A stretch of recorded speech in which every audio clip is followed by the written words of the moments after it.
Hai, Assalamualaikum. Di video kali ini aku mau kasih tahu teman-teman semua gimana caranya aku food preparation atau menyehatkan bahan makanan yang sebelumnya udah aku beli di pasar.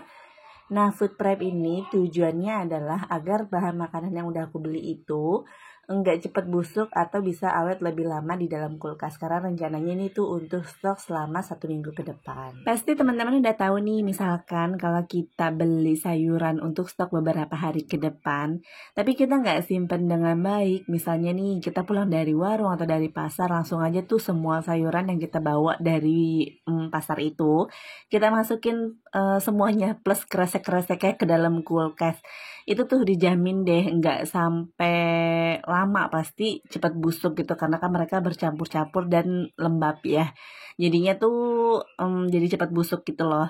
Mungkin niat awalnya kita tuh mau hemat dengan masak sendiri di rumah, tapi karena sayurannya udah busuk sedangkan belum sempat kita masak, alhasil kita harus beli sayuran lagi dan ujung-ujungnya jadi keluar uang lagi, jadi lebih boros ya kan. Makanya aku melakukan food prep ini tujuannya ya biar aku bisa lebih hemat ya teman-teman. Selain bisa hemat uang, dengan melakukan food prep ini juga bisa lebih hemat waktu dan tenaga. Ya, meskipun saat kita melakukan food prep itu tuh kita bisa membutuhkan waktu yang cukup lama untuk ngerapihin sayuran ini, tapi nggak apa-apa banget teman-teman. Nanti insya Allah beberapa hari ke depan atau 1 minggu ke depan tuh kita masaknya jadi lebih santai gitu loh.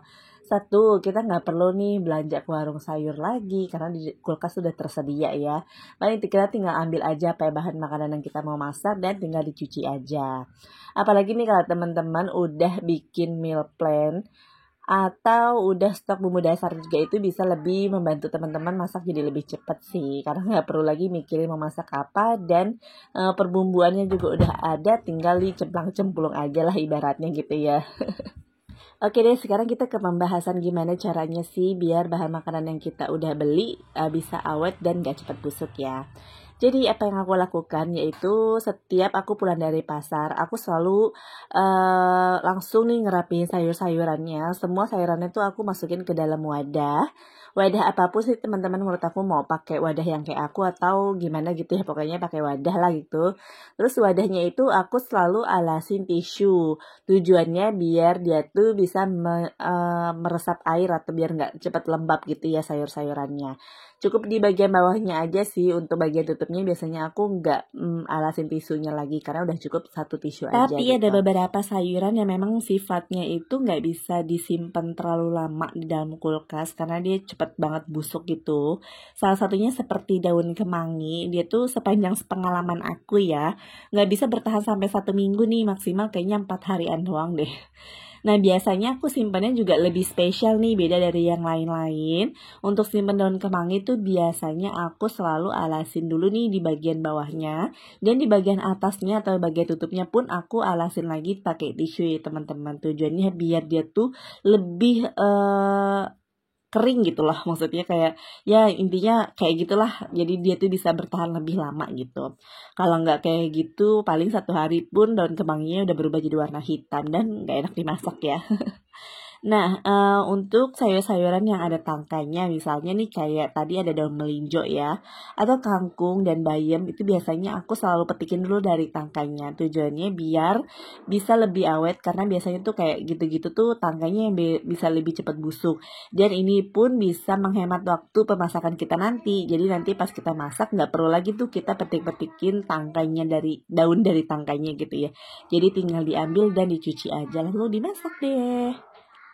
Nah, sekarang tuh aku lagi siapin sayuran, atau ini tuh isinya sayur asem gitu ya teman-teman. Kalau kalian lihat tadi tuh aku nggak alasin tisu di wadahnya karena rencananya tuh mau langsung aku masak besok, jadi nggak apa-apa lah nggak usah dialasin tisu gitu ya. Terus ini ada mie, ini kan mie tuh sifatnya agak basah atau lembab gitu ya, jadi nggak perlulah kita alasin tisu karena ya udah memang dasarnya dia agak lembab gitu, jadi nggak perlu lagi aku alasin tisu. Nah, ada lagi nanti tahu sama tempe. Biasanya tuh kalau untuk tempe aku cuma simpan kayak gini aja, tinggal ditaruh di wadah aja, nggak perlu aku alasin tisu. Tempe tuh kalau aku simpan kayak gini bisa bertahan lah sekitar 5 hari gitu. Kalau udah terlalu lama sampai 1 minggu tuh rasanya jadi berubah gitu, jadi kurang enak menurut aku. Ini tinggal ditaruh aja sih di wadah. Nanti kalau misalkan tempenya kepanjangan nih kayak punya aku ya disesuaikan aja, tinggal dipotong sampai muat atau sampai cukup di wadahnya ya teman-teman. Tapi kalau misalkan teman-teman beli tahu nih, kebetulan aku nggak beli tahu, jadi nggak aku videoin dan nggak aku kasih lihat kita cara nyimpennya. Cuma aku kasih tahu aja ya untuk cara simpan tahu. Biasanya tuh aku selalu ganti air tahunya pakai air yang baru. Jadi tahunya tuh tetap direndam tapi airnya tuh air bersih gitu ya teman-teman, dan airnya harus diganti 3 hari sekali gitu. Dan ini tuh ada bayam ini akan aku petiki dari tangkainya. Akan membutuhkan waktu yang banyak nih mau petikin bayam. Tapi aku mau kerjain besok aja karena ini tuh sebenarnya udah malam banget. Kalau kalian udah lihat video waktu aku lagi belanja ke pasar pas mau belanja mingguan ini, itu kan aku belanjanya sore dan ini aku ngerjain food prepnya tuh malam. Tiba-tiba aku berasa nggak enak badan gitu, terus kayak berasa capek banget. Akhirnya aku putuskan untuk terusin food prepnya besok aja. Jadi ini yang udah aku food prep mau langsung aku masukin ke kulkas. Begitupun sama bahan-bahan yang belum aku food prep, jadi masih di dalam kantong plastik, akan aku masukin ke kulkas semuanya. Besok siangnya akan aku lanjuti lagi. Kalau pagi kayaknya nggak mungkin, pasti udah huru-hara sama urusan anak-anak sekolah. Ini aku buru-buru banget karena badan aku udah berasa capek banget. Meskipun badan aku udah berasa capek banget, udah ngantuk banget, udah kepengen banget tidur, tapi aku nggak lupa nih teman-teman mau skincarean dulu. Aku selalu menyempatkan waktu beberapa menit aja sih untuk merawat kulit, karena ini salah satu hal penting banget bagi aku. Meskipun aku cuma sebagai ibu rumah tangga, tapi merawat kulit atau merawat wajah itu penting banget bagi aku. Karena ini salah satu usaha juga sih yang bisa bikin suami jadi seneng ya. Karena pasti suami seneng deh kalau ngeliat istrinya terawat atau istrinya tuh wajahnya glowing gitu. Nah, untuk skincare sendiri aku masih setia banget nih pakai rangkaian Brightly Ever After series dari Scarlett Whitening. Biasanya sebelum pakai pelembab atau krim malam, aku selalu usahain pakai serum dulu nih. Kali ini aku mau pakai serum yang Glowtening Serum. Ini tuh serumnya wow banget teman-teman, all in one banget karena dia tuh nggak cuma kayak serum aja loh. Bisa untuk melembabkan, mencerahkan kulit, dan yang paling penting dia tuh bisa bikin kulit kita jadi lebih glowing. Satu produk tapi manfaatnya banyak banget ya. Karena di dalamnya terdapat kandungan tranexamic acid yang bisa membantu mencerahkan kulit. Ada juga kandungan calendula oil yang bisa menyejukkan kulit kita. Ada olive oil juga loh yang bisa membantu melembabkan kulit, dan aloe vera yang membantu mengencangkan kulit kita. Jadi kulit kita tuh bisa lebih kencang atau kenyal-kenyal gitu ya teman-teman. Dan ini cara pakainya gampang banget sih, cuma tinggal ditetesin aja ke wajah kita 2-3 pump aja cukup. Setelah itu tinggal diratakan aja ke seluruh wajah kita ya teman-teman. Udah tinggal diusap-usap kayak gini aja, terus nanti tinggal didiemin aja beberapa saat sebelum kita pakai rangkaian yang lainnya ya.